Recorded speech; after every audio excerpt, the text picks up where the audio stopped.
Thank you for joining me for another Quick Hits conversation. I'm Dr. Robyn. With me today, I have Atif Agha. He's a technology specialist doing data analytics. He's an avid runner and he's based in Chicago. I have Annette Richmond. She's with Personal Brand You, where she is a personal brand strategist. And she says what makes you unique is who you are, not what you do. And I have Simon Coles. He's the CEO of Amphora Research Systems, where they free scientists from the tyranny of paper. He is also the founder of Better Conversations Foundation. The question I have for you today, what does it mean to forgive someone? Annette, kick us off. I have to start by saying this topic reminds me of something that I have heard because I am someone, it's sometimes difficult for me to move on, but I have heard and read that, you know, if you are holding something against someone else, that you are really poisoning yourself and not them. And so I do try to keep that in mind. It's not easy to cross me, but I do have a hard time moving on if somebody does. And usually for me, if it's purposeful by the other person, not if, you know, things happen, but sometimes, you know, there are those purposeful things. For me, I think it's one of those self-improvement questions, right? Part of one of those questions that you have to really think through and understand, what does it really mean to you? So it comes down to, how do you forgive someone? What does it mean for, what has it done to you, basically, right? What kind of damage it did to you? How do you move on? What have you built for yourself internally, strength-wise, that you learn how to move on and not to be damaged by other people in certain ways? And once you do that, you can move on. You can forgive anybody because now you're in control.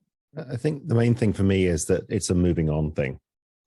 And then you can add whatever you want in terms of what that might be from a spiritual perspective or a human perspective. But I think the most important thing is what it does to you, which is to allow you to put the incident or whatever happened in the past. So I think there's some different pieces to forgiving. One is if the person says to you, I'm sorry, I made a mistake, I'm going to fix it. That's one thing. If the person comes to you and says, I'm sorry, stop being mad, but I'm going to do it again, that's a different thing. And if the person doesn't come to you and isn't sorry, and you just have to move on, I think you can let something go and let it be in the past and still remember how someone treated you. I have a lot of people in my life who say that you should forgive someone, which basically means give them another chance to harm you. And I disagree with that entirely. That's, I think, the most important thing, for you to understand, how is it impacting you? What does it mean to you? Did the other person at the same time, did it really meant harm? This is maybe a habit. This is how he is. Because some people are just a certain way, which does not align with you, and it keeps hurting you over and over again. So you have to understand that. Is it one-off thing that they may have done and you tell them and they learn and they don't repeat it? Or it's a behavioral thing that you just don't want to keep putting up with. So I have a question on that. So does that mean that you need to move on from that person? Sometimes. You know, not necessarily move on from what they've done, but to just move on from that person. I think it's about learning to set up the boundaries. You need to know where to place that person. I'll use a quick example. Sometimes we have friends that we trust too much and share a lot of information, and sometimes they don't really appreciate that information or are not a good keeper of that personal information. And you learn. So you test yourself with, don't give everything to everybody right away, but you learn and then you gradually build that. And once you learn that person is not trustworthy to that extent for you, maybe trustworthy for somebody else, but for you, it's not, you push back. I think you have to learn that and you forgive them. Okay, I've learned a lesson from you. Thanks for teaching me the lesson. You're forgiven, but I'm moving on. So forgiveness is an emotional state change for you. It doesn't necessarily mean it's a visible, actionable change, because you can forgive somebody but never go there again. But I think it's mainly an internal state thing. So I feel like forgiveness for me, and this is just for me, is that I have a relationship with you and you matter to me and we're going to fix this relationship. That's forgiveness. Anything else is moving on, which is a different thing, but maybe it's just how I use the word. It can also be the fact about is it still hurting you? Have you forgiven it so you can also move on with yourself? Because I think for me, just like Simon was saying, forgiveness is a personal thing. It's internal, and it's about, have you forgive them so you're not hurting anymore either by their behavior. So the dictionary definition is stop feeling angry or resentful to someone for an offense, flaw, or mistake. I don't think that's how we use it, though. I mean, that might be the definition, but I don't think that's how we use it.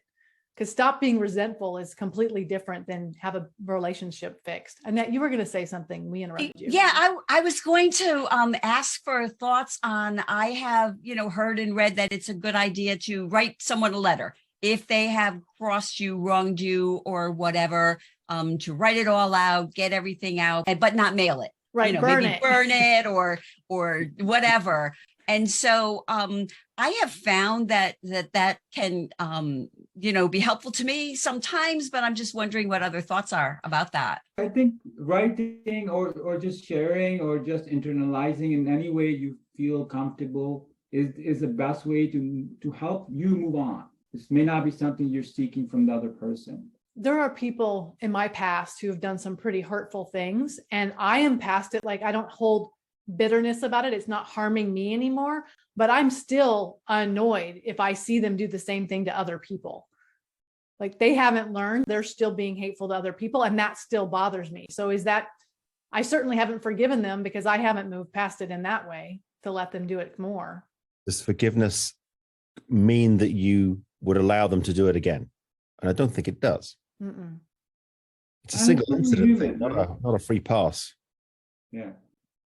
Mm-hmm. I think it's only human to feel that pain, that somewhere there it's still there. And that, I think people wrong you in a way that hurt you some way or something like that, or maybe just some friend who just didn't really come up to the expectation, and they intentionally hurt you in some way. The forgiveness doesn't mean you forget it. It just means you learn about them. You may still not going to feel good about that situation, but you're not resentful. You're not just dwelling on it and like, how do I get back to them? Well, you don't need to get back. Just move on. Forgiveness is ultimately a selfish act. I'm no longer letting this affect me. And it's interesting how it is often positioned as a sort of gift or something like that, but I'm not sure it is. I think it's the most self-interested thing you can do. So if you want someone to forgive you, what does that mean? Like, if you harm someone and you want them to forgive you, how is that different? That's also a very noble thing to do. You acknowledge your mistake, and you ask for forgiveness. I think that's a wonderful thing to do if you can muster up the courage to do it. Well, when you ask that, Robyn, it makes me think that it's so important for people that you're close to, at least for me, to make sure that you are having conversations, that you are opening things up. And I would just mention quickly, this happened with a friend of mine who passed a couple of years ago, and we spent a little bit of time together before she did pass.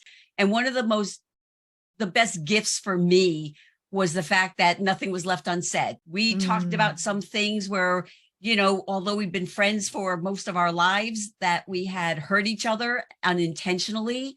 And it was, I feel emotional just talking about it. And it was it was a gift, I think, for both of us, particularly for me, because now she is gone. Yeah. So the opposite of not forgiving is to keep reliving it and keep that incident. I'm sure that serves some purpose, but. And I don't think forgiving is forgetting, because that's not a thing. The human brain doesn't forget things. There are definitely things with people I'm very, very close to where they hurt me. We talk through it. And if I think about it, I'm still like, oh, that hurt my feelings. But then I'm like, well, but it's okay. We talk through it. So I think that there's an interesting dynamic there with forgiveness too. It's an interesting concept that's kind of been hijacked by religion a little bit. Oh, yes. But it's a very human, everyday process, really. Mm-hmm. A very healthy one.